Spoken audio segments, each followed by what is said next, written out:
na Baba wetu, watumishi wako hawa uliotupatia, wewe hufanyi makosa. Wewe ni Mungu yule ambaye anajua from beginning to the end. Wewe ni Mungu yule ambaye unaweka utawala kufanya kazi yako kwa niaba yako. Na mtumishi huyu na mama na familia yake umewapatia majukumu hayo kwa wakati huu.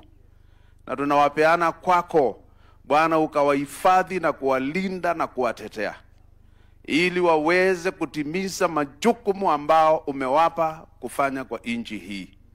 Na Bwana, tunawanenea baraka zako kama vile ulivyomwambia Ibrahimu, yule atakaye kubariki amebarikiwa, yule atakaye kulahani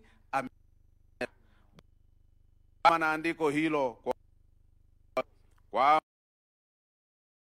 enda kinyume na maneno yako, basi neno hilo lako litimie.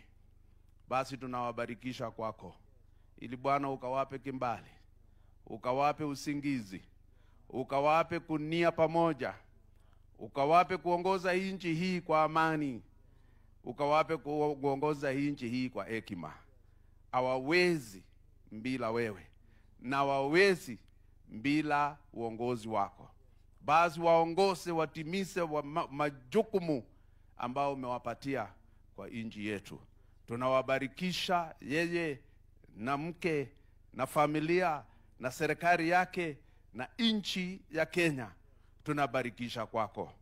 Wanapolala, wanapoondoka, wanapoamka, wanaposhinda, Bwana ukatembee na wao kama mchungaji mkuu wa kondoo, na kuwalinda na kuwabariki. Tunawaita wabarikiwa wa Mungu.